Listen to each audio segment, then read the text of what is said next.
All right. Good morning, ladies and gentlemen. How y'all doing? Hope you're having a fantastic day. Let's go ahead and make sure y'all can hear me. If you'd please go ahead and type number 1 in the chat box to let me know that you can.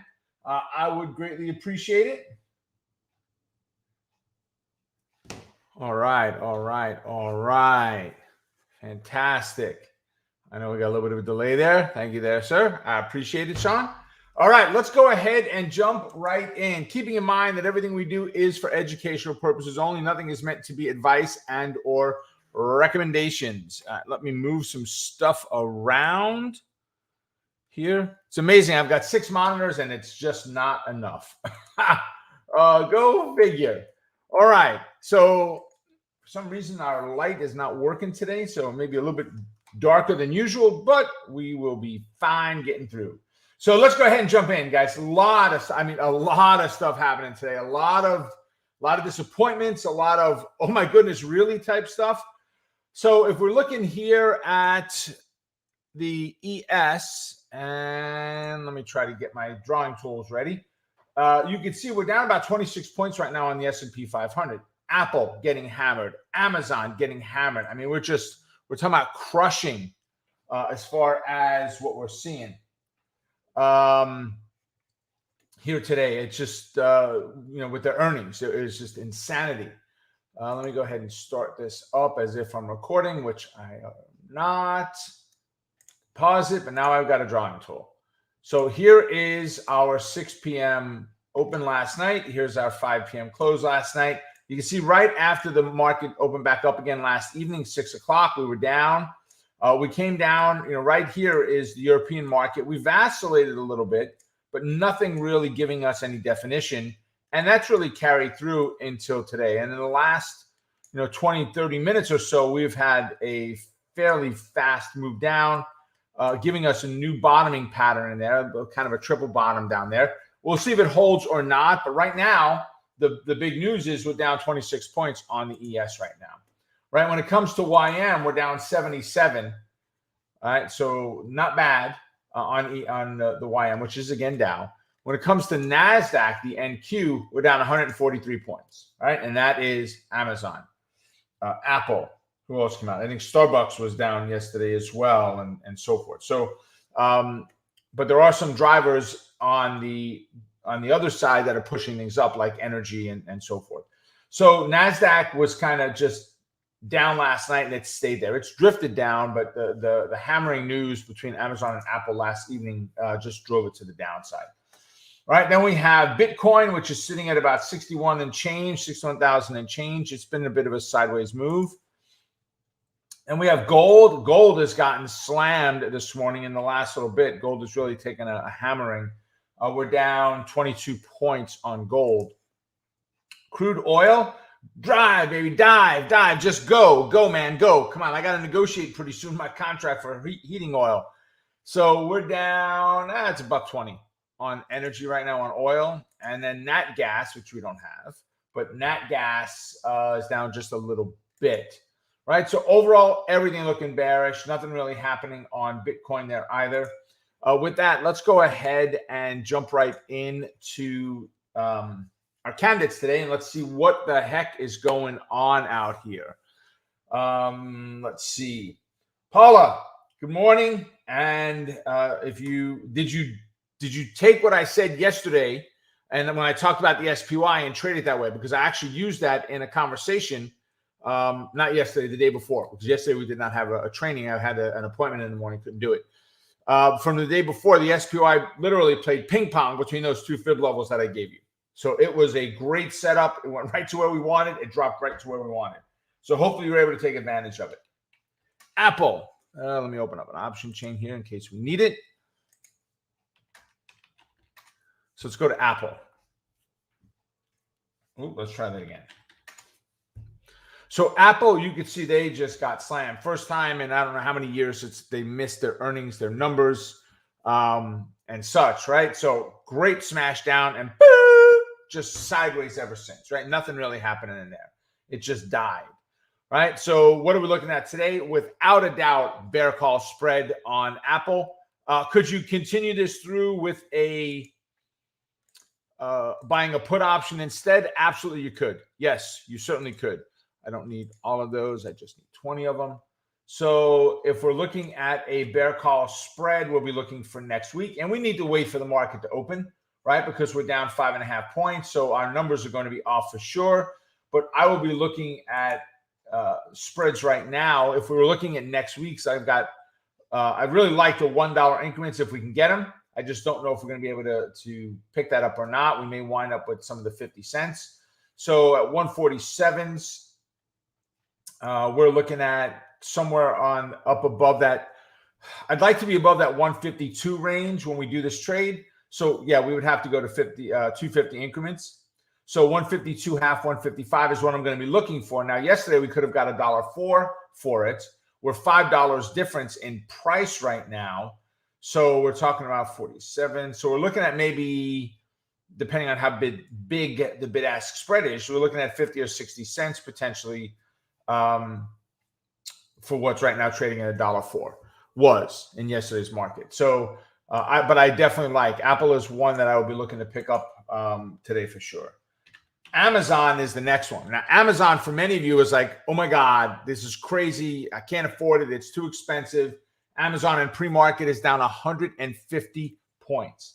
I love Amazon on Fridays, man, because if you look, not vertical, just let's go to a single trade. If you look at Amazon on a Friday, let's go get all strikes for this. If you look at now, again, earnings yesterday, so that definitely drove pricing up a little bit.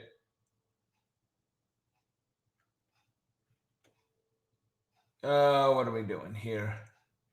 Yeah, our numbers are off for sure. There's no way we're paying $300. Is that this week or next week?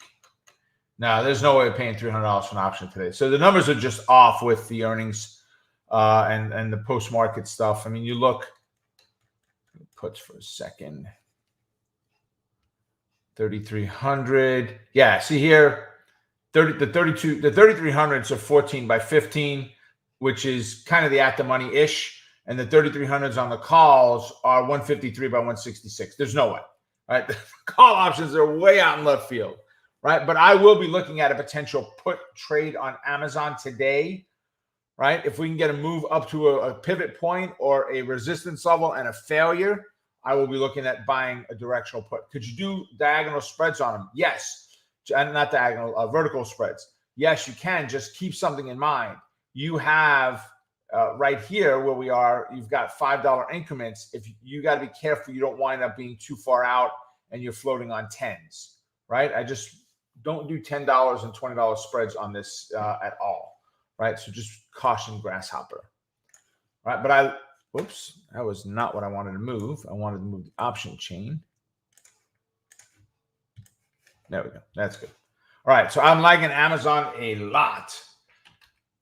U.S. Steel. I'm a big fan of U.S. Steel. I love what it's done. I love the move it made. So now what's the plan? What's the move? I will be looking at selling a put. I'm going to be looking at buying a call for a covered call. That's the second one, right? So both of those on U.S. Steel. U.S. Steel is up $2.77 in the post and pre-market. So we'll be looking at buying shares and selling puts. I may double dip by doing both. Keeping in mind when you buy a stock and you write the covered call, that stock is collateral in your account that could be used for other trades. In other words, if I am that bullish on U.S. Steel, I can write the covered call. And the stock itself, the $26 itself, I could use that stock as collateral for selling the put on that naked put side as well. So you could literally double dip, increasing your rate of return, but you truly have to be bullish. I like U.S. Steel a lot. Right? CVX is my next one. Energy right now is off the charts, right? CVX, ExxonMobil, they're doing phenomenal. They're all making bank. CVX closed up about 113. It's at 114 half. I will be looking at a bull put spread.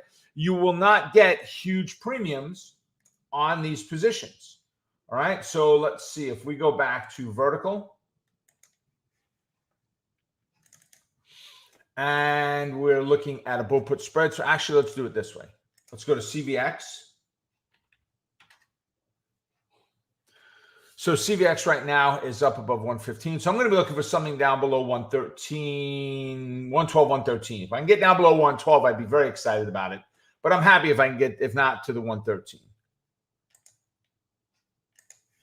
Right, so let's see. We'll put spread 112, 113. As of yesterday, was 40 cents.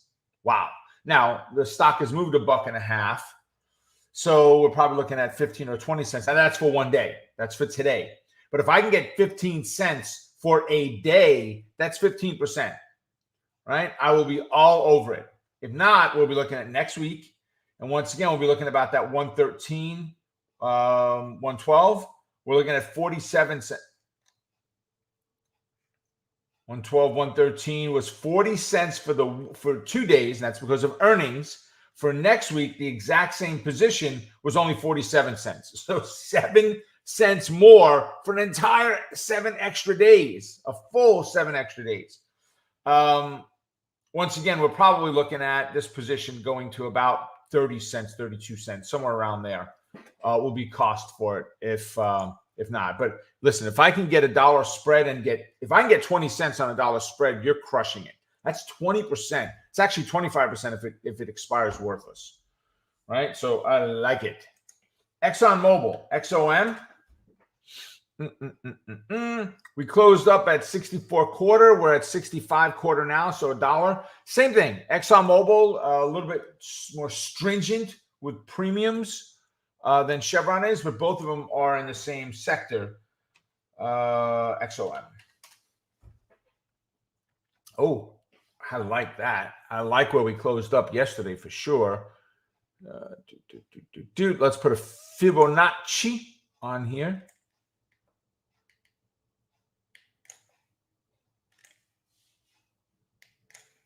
All right, so, okay. So I definitely want to be somewhere down below that 64 level. And right now we're at 65.25. That's not bad. We should be able to get decent premium on Exxon. So if I want to be down below 64 on my puts, so I would be okay for 64, 63. Same thing. Keep in mind, 31 cents, that was before earnings. Earnings are out. You're not going to get 31 cents any longer. It's moved just under $1. So 63, 64 is going to actually be 62.3. We don't have, can't see it. So I don't know what the premium is going to be on it, but we're certainly not looking at 30 cents. But if I can get 15, 20 cents on this, it's golden, right? So I like it a lot. Could you trade them directionally? You could. I'd be looking at 65 and 65.34 as resistance. Wait, where are we? We're at 65.16. So we're already there. So careful if you're trying to take that push up, right, with a directional trade. Starbucks.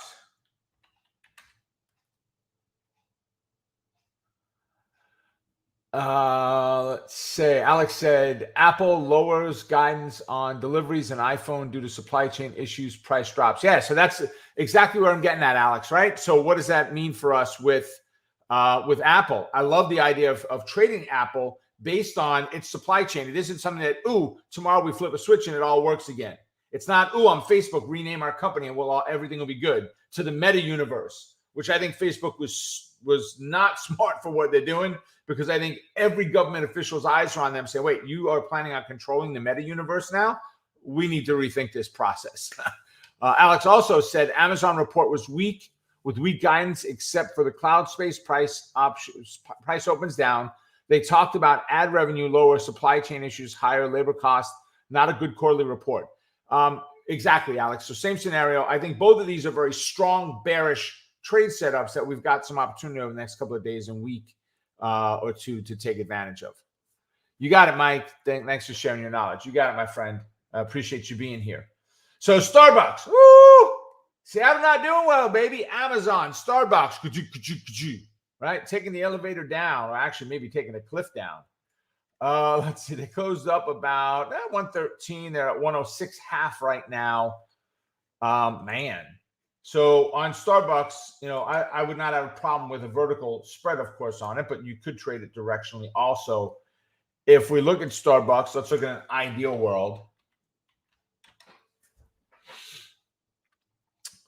So in an ideal world, above 113 or 111.5 is where I'd want to be. We're at 106. So let's see, 106. Goodness gracious, we're down here. I mean, we've gapped so far down, so many lines, it's going to be tough, right? 107.5, 110 is what I'd be looking for. Somewhere above those levels, right? So on a bear call spread, 107, 108. No, 7.5. So I would need 8 or 9. Yeah, we got to look at what the price is going to be. This is such a big move. What, 6 or 7% move here on Starbucks? It's going to be tough to try to get a lot of premium from it. But we're going to look. We're going to try. That's for sure. I got all of these puppies already loaded up. I've got one template open on TradeStation for each of the majors: the Apple, the Amazon, the Starbucks. I like Chevron and Exxon, so I'm going to work both of them on the same template. Gilead, and as I'm typing these in, guys, go ahead and give me the symbols you want to take a look at. So Alex said, sold Starbucks stock a week ago after 2 years of holding it. Restaurants and coffee shops not doing well, labor and supply costs increasing. Yes, good point, Alex. Very good point. Alan said, how do you manage your credit spreads if one or both legs goes in the money?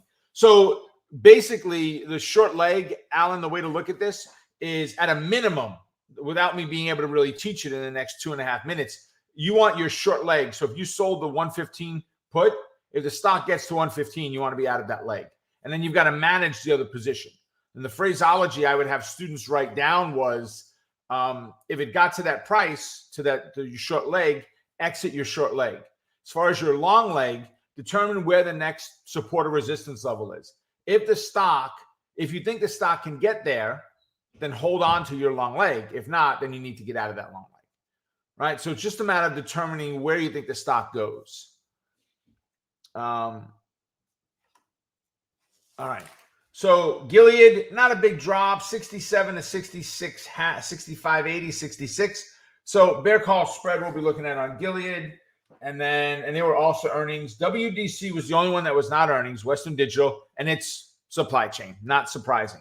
Right now, they're actually looking at the major suppliers of Apple. If Apple is going to be off, that means that the suppliers are going to be off also. So trying to look ahead into those companies. All right. So we got a couple of symbols up there. Let's jump and look at them. Paula asked for SPY again. So, Paul, look at the other day, right? Look at the move. Boom, boom, boom. I mean, it's just ka-chang, right? Just ping pongs inside of there. Right now, we're back up above. But again, we're going to be down this morning on SPY. We're going to be at, we'll call it 456 right now. So we're sitting just shy of this. If we continue down, Paul, I'd be looking at that 154 again, just like it did yesterday. All right. That's SPY. WFC, Mike was asking for, all right, which is Wells Fargo. All right, so they took a nice little bounce off of their moving average. I don't know where they are right now, Mike. I've got this double top pattern in there. I would want to see a move above that 51 quarter level, come back and retest and bounce for me to want to take anything on this right now. But I definitely didn't want to take anything bearish on it.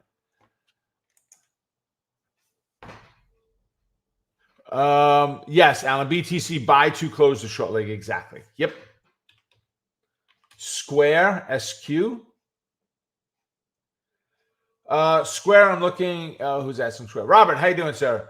Caution with that 263 above, and I don't know what the pre-market has done with it, but get above the 263, retest and bounce up to the 272 is what I'm looking at.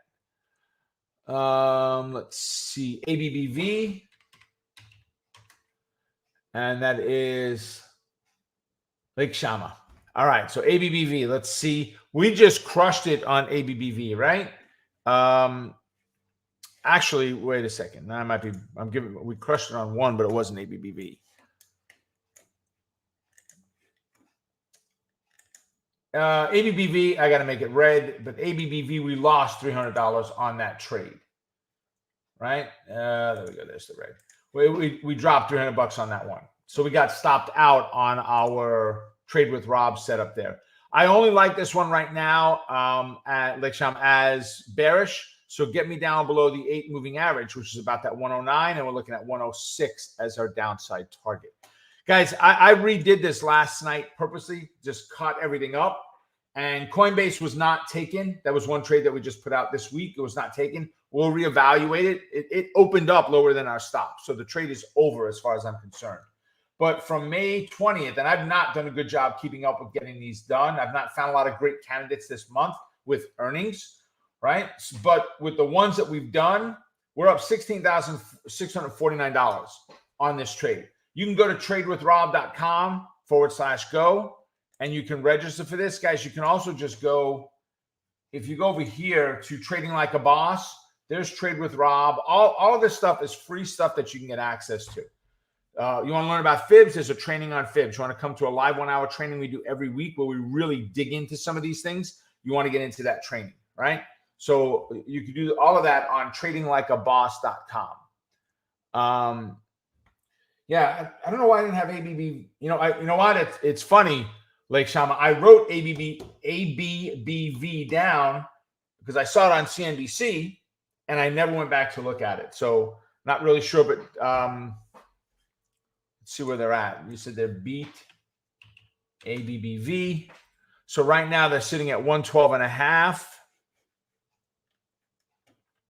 So they're already up here. So you've had a big move. Retest and bounce if you can get anything, but it's only up to 113.75 as resistance. I'd be cautious unless you're doing a quick day trade to a pivot point to try to take anything against it with as strong of a move as it's made as of now. So, all right, folks, there you have it. Have a great rest of your day. Stay focused on the quest to becoming a great trader. Keep crushing it. And remember, you're just one trade away, ladies and gentlemen. All right, I will see all of you at our next update, which is on Monday. All right, take care, folks. See you then. Bye for now.